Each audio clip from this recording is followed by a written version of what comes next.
que através do questionário nós podemos aprender muito dentro da lição. Vamos ver então o nosso questionário. A primeira pergunta aí, dentro do texto áureo, que era aí para completar, vamos ver.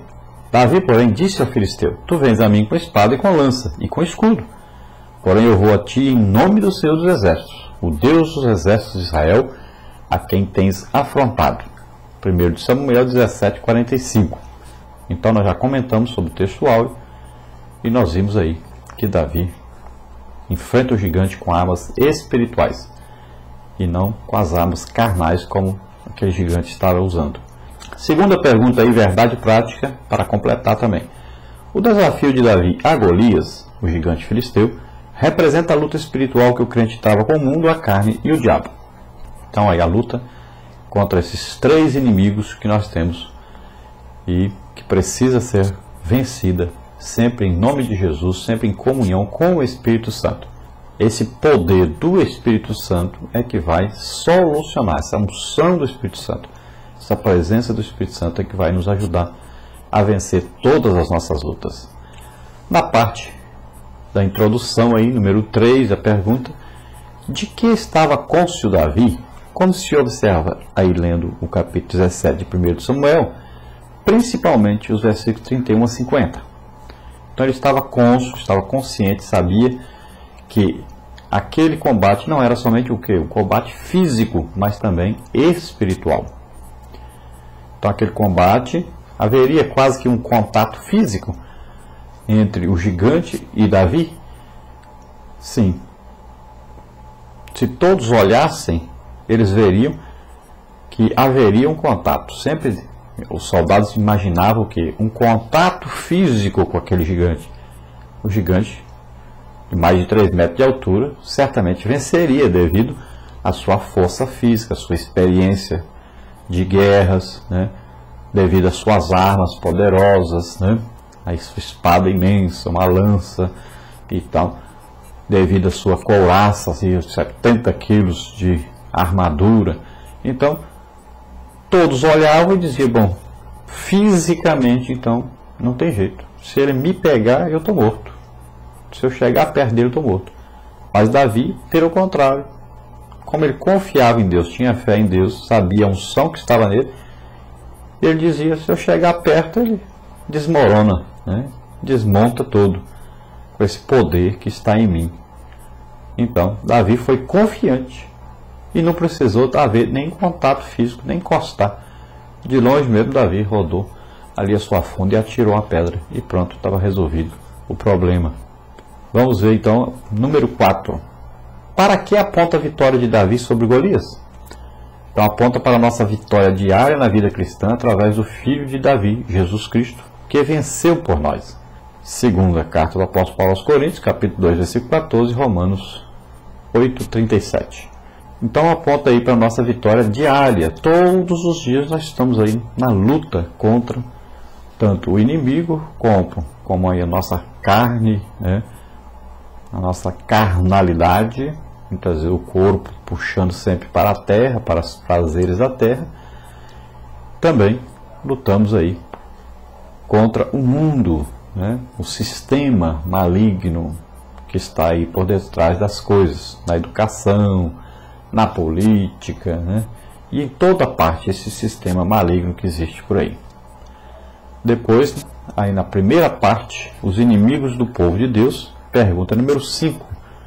Como eram os inimigos do povo de Deus? Eram um povo aguerrido que habitava a planície da costa do mar Mediterrâneo, desde Jope até o sul de Gaza.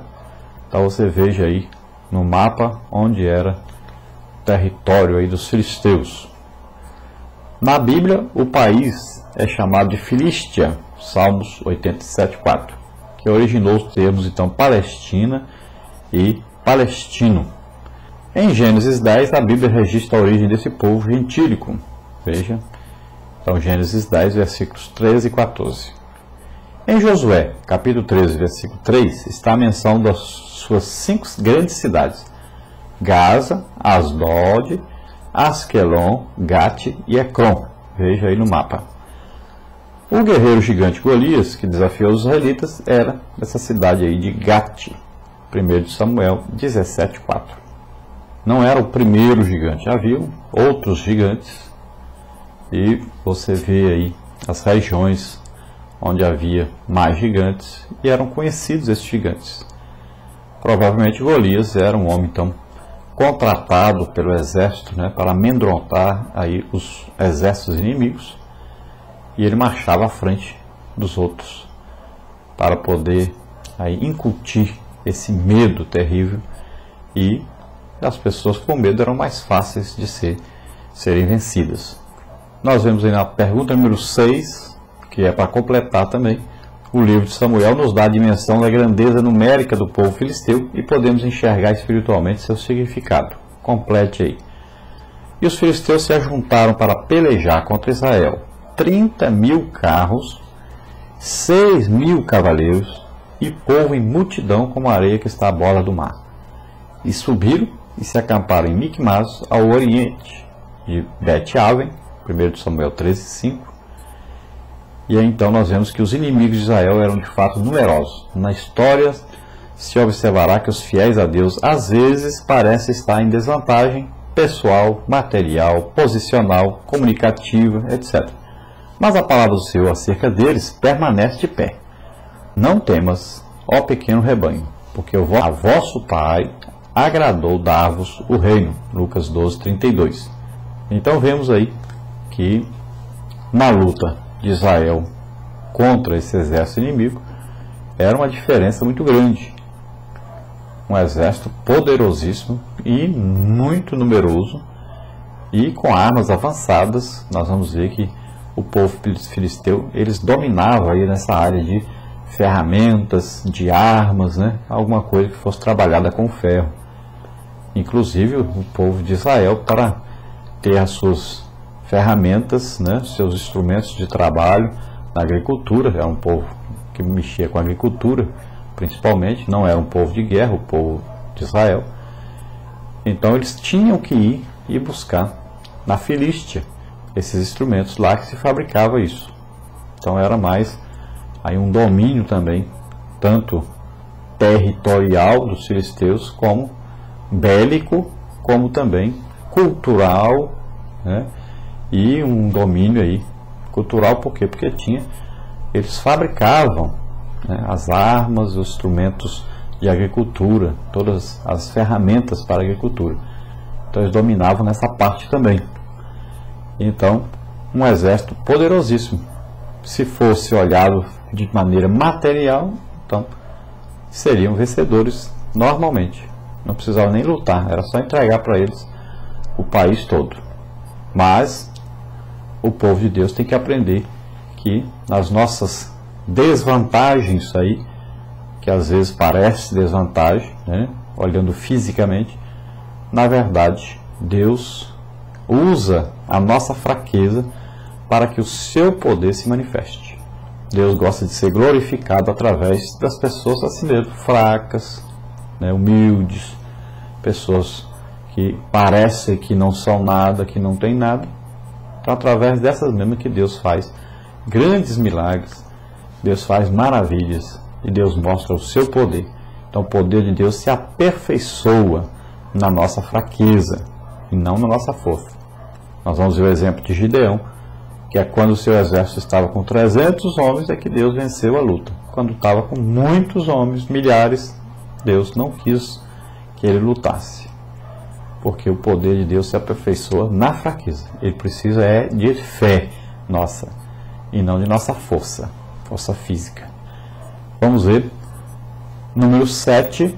Cite alguns motivos porque os inimigos de Israel eram poderosos. Então, de acordo com o primeiro livro de Samuel, capítulo 13, versículo 20, todo Israel tinha que descer aos filisteus para amolar cada um a sua relha, e a sua enxada, e o seu machado, e o seu sacho.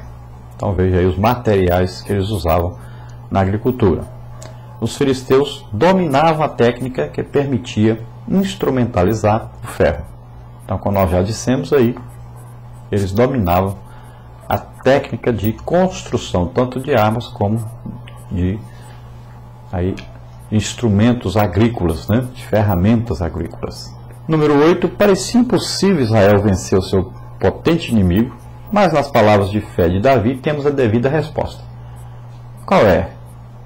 Complete então. E saberá toda essa congregação que o Senhor salva, não com espada, nem com lança, porque do Senhor é a guerra, e Ele vos entregará na nossa mão.